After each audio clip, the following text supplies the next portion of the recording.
मेरे अजीज़ भैनों ते भराओ, तुहाडी खिदमत च बहुत बहुत सलाम कबूल थी में। अज असी कलामे मुकद्दस दे विचों यसू मसीह दी पैदाइश दे बारे विच देखसां। असी पढ़ांगे मत्ती रसूल दी अंजील बाब ओदा पहला ओदी 18वीं आयत तो लैके ओदी 5वीं आयत तक, यानी 5 आयत तक। हुण इत्थे इंज लिखिया है कि यसू मसीह दी पैदाइश इवें थी जो जी वेले ओदी मां मरियम दी मंगणी यूसुफ नाल थी गई तां उन्हां दे इकट्ठे थीवण तो पहले और रूल कुदस दी कुदरत नाल हामला थी गई। ई वास्ते ओदे पे यूसुफ जड़ा रास्तबाज हा ते ऊकू बदनाम करना ना चाहता हा, ऊकू चुप करते छोड़ देवण दा इरादा कीता।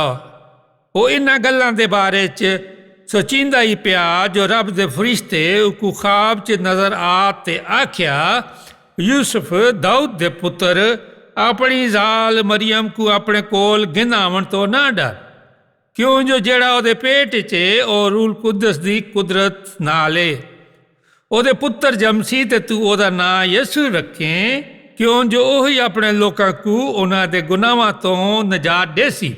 ये सब कुछ ई वास्ते थी जो जेड़ा रब्बुल आलमीन नबी दी मार्फत फरमाया हो वो पूरा थी वे, जो देखो एक कुवारी हामला थी सी ते पुत्र जमसी ते ओदा नां इमैनुएल रखे सन, जिहदा तर्जमा खुदा साडे नाल।